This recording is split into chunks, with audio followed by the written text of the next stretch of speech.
ನಮಸ್ಕಾರ ಸ್ನೇಹಿತರೆ. ಸುಮಾರಷ್ಟು ಜನಕ್ಕೆ ವೈರಿಂಗ್ ಮಾಡ್ಬೇಕಂತ ಆಸೆ ಇರುತ್ತೆ, ಹೆಲ್ಪರ್ ಆಗಿ ಕೆಲಸ ಮಾಡ್ತಾ ಇರ್ತೀರಾ, ಯಾವ ತರ ಮಾಡ್ಬೇಕಂತ ಐಡಿಯಾ ಇರ್ಸಿರಲ್ಲ. ಆಕ್ಚುಲಿ ಇವಾಗ ನಾನು ರೂಮ್ ವೈರಿಂಗ್ ಮಾಡ್ತಾ ಇದೀನಿ. DP ಬಾಕ್ಸ್ ಇಂದ ರೂಮ್ ಫ್ಯಾನ್ ಬಾಕ್ಸ್ ಆಗ್ಲಿ ಇಲ್ಲ ಟಾಯ್ಲೆಟ್ ಜಂಕ್ಷನ್ ಬಾಕ್ಸ್ ಆಗ್ಲಿ ಬರುತ್ತೆ. ಇಲ್ಲಿ ಬಂದು ನಾನು 4 ಸ್ಕ್ವೇರ್ mm ಎರಡು ಕಟ್ಟಿದೀನಿ, ಗ್ರೀನ್ ಒಂದು ಕಟ್ಟಿದೀನಿ, 1 ಸ್ಕ್ವೇರ್ mm 2.5 ಎರಡು ಕಟ್ಟಿದೀನಿ. ಇದು ಬಂದು ಲೈಟಿಂಗ್ ಸರ್ಕ್ಯೂಟ್ ಅಂತೀವಿ, ಇದನ್ನ ಬಂದು ಎ ಸರ್ಕ್ಯೂಟ್ ಅಂತೀವಿ. ಮುಂದೆ ನೋಡೋದು ಬನ್ನಿ.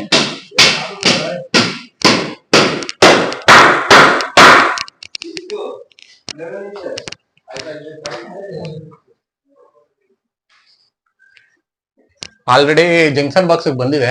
ನಾನು ಇವಾಗ ವೈರಿಂಗ್ ಮಾಡಿದ್ದೀನಿ. ಇಲ್ಲಿಂದ ಈ ಬಾಕ್ಸ್ ಬಂದಿದೆ. ಇವಾಗ ಸೀಲಿಂಗ್ ವೈರಿಂಗ್ ಮಾಡಬೇಕು.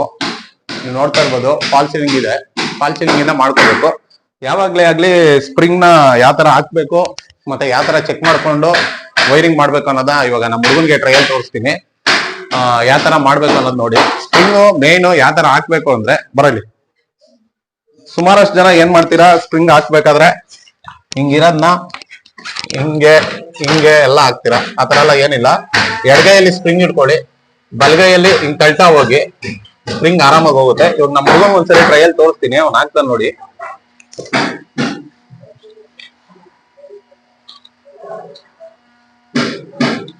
ಅಕಸ್ಮಾತ್ ಬೆಂಡೆನ ಅಡ್ಡ ಬಂತಂದ್ರೆ ಸ್ಪ್ರಿಂಗ್ ನ ತಿರುಗಿಸಿದ್ರೆ ಆಟೋಮೆಟಿಕ್ ಆಗಿ ಹೋಗುತ್ತೆ. ಫಸ್ಟ್ ರೂಟ್ ಹೆಂಗ್ ಹೋಗಿದೆ ಅಂತ ಚೆಕ್ ಮಾಡಬೇಕು. ತಳ್ಳು, ಜ್ವರ ತಳ್ಳು, ಹಿಡ್ಕೋಬೇಕು ಹಂಗೆ.